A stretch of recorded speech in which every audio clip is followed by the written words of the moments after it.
Welcome to another edition of Our City. A few things going around the city of Elizabeth this week.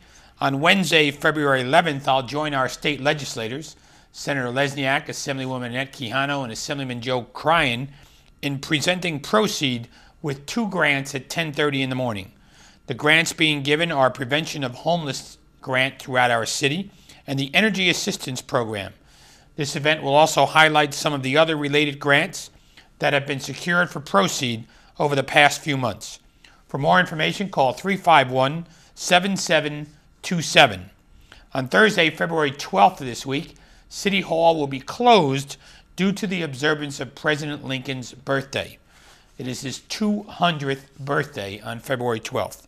On Friday, February 13th at 11 o'clock, the Department of Health and Human Services Office on Aging will have a Seniors Valentine's Day Luncheon celebration at the Peterstown Community Center off of 4th Avenue and Palmer Street. For more information, call 820-4044. And later at 12 noon that day, I'll participate in the kickoff of the Fit Friendly Cardio Health Program, which is part of the observance of American Heart Month at Trinitas. This event will be held in the Administrative Services Building in the Physicians Conference Room. For more information, call 994-5139. And as a reminder for all our residents, if your garbage day pickup falls on a holiday, it will be picked up the following day in the entire city. And Monday, February 18th, City Hall will also be closed in observance of President's Day. If you need more information concerning these events or any other events, please call our Public Information Office at 820-4124. And I'm pleased to be joined on this week's show by the Director of the Elizabeth Police Department, Mr. Jim Cosgrove. Welcome. Thank you, Mayor. And the Chief of the Elizabeth Police Department, Mr. Ron Simon. Chief, welcome. Thank you, Mayor. Now, one of the things we did last year, and we'll get into in a few minutes, is revamp some detectives. But first, the city applied for grants to enhance our DARE program. And one of the things we've always talked about was enhancing the DARE program to take into knowledge of kids in avoidance of gangs.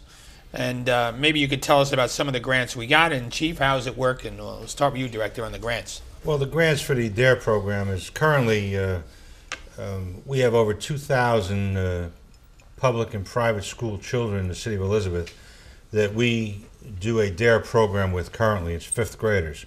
What we're looking to do is we're looking to get some more money so we can expand the program and we can hire personnel to also bring this DARE program to eighth graders and to some of our after-school activities. It also going to expand it to gang awareness and violence awareness so that the kids and the parents can be aware of gang activity, and they should be aware of violence and how it affects other kids and other children in the neighborhood. So far, the DARE program has been very successful, but I think it might be important that we reinforce it again at a later age. Chief, one of the things I see you at some of the DARE graduations naturally, and if you can't make it, you're always there to send a deputy chief. And the fifth graders and the knowledge they get from the DARE program, we revamped it with a gang education program this year. Can you tell us how that's working in the first graduating class? Well, it seemed to be a natural progression for us.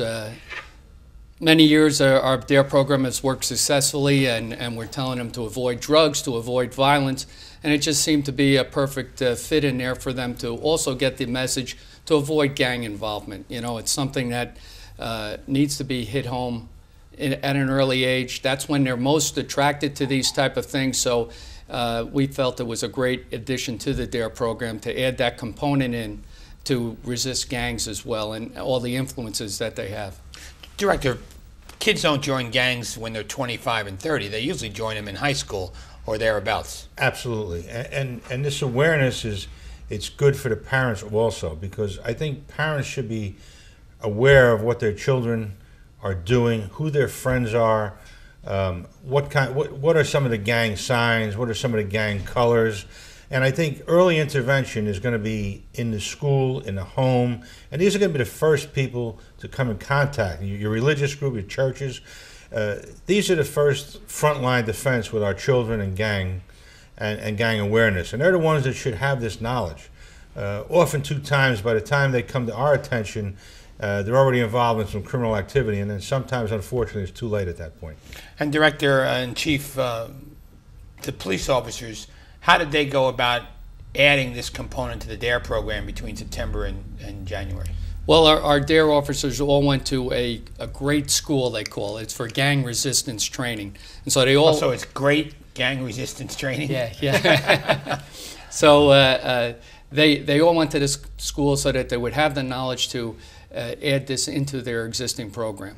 Okay. And Director, last year we worked on a plan, the Chief and you and I, and 21 officers were reassigned to the Detective Bureau. That started in August on a temporary thing, and then November it became permanent. Can you tell us how that's going from a policy perspective? It's been very successful, Mayor. As you know, traditionally, people think about detectives. They think about detectives working in an office, doing a lot of paperwork, working day shift, being behind a desk, dealing with the courts, the prosecutor's office, and different information like that. But what this unit has done, it's a proactive unit, and I always like to say that their desk has 4 wheels on it, and for the most part, these detectives are out there, and they're proactive. They're hitting our hot spots throughout the city, and we're directing them to individuals and individual locations where we're having specific problems. So far, it has been extremely successful.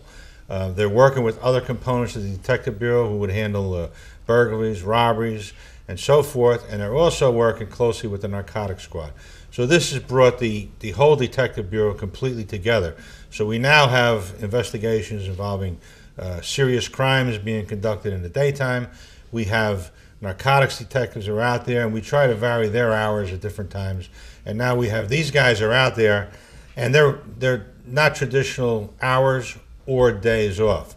For the most part, without saying exactly what they're doing, their days off are not Saturday and Sunday. These guys are out there working Fridays, Saturdays, and Sundays.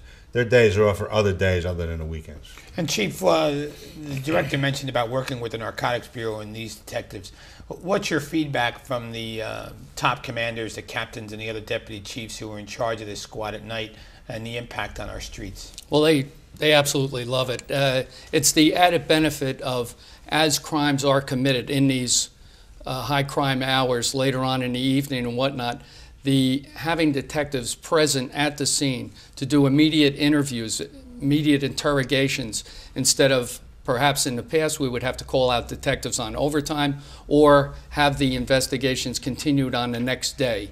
The benefit of having them on the scene at the time it's happening is invaluable to us, and the deputy chiefs, the captains, the command staff out in patrol, they love having these detectives out there. And Chief, from your perspective, do you think there's more positive outcomes in the investigation? We're getting more answers on problems immediately? I don't think there's any question about that, Mayor.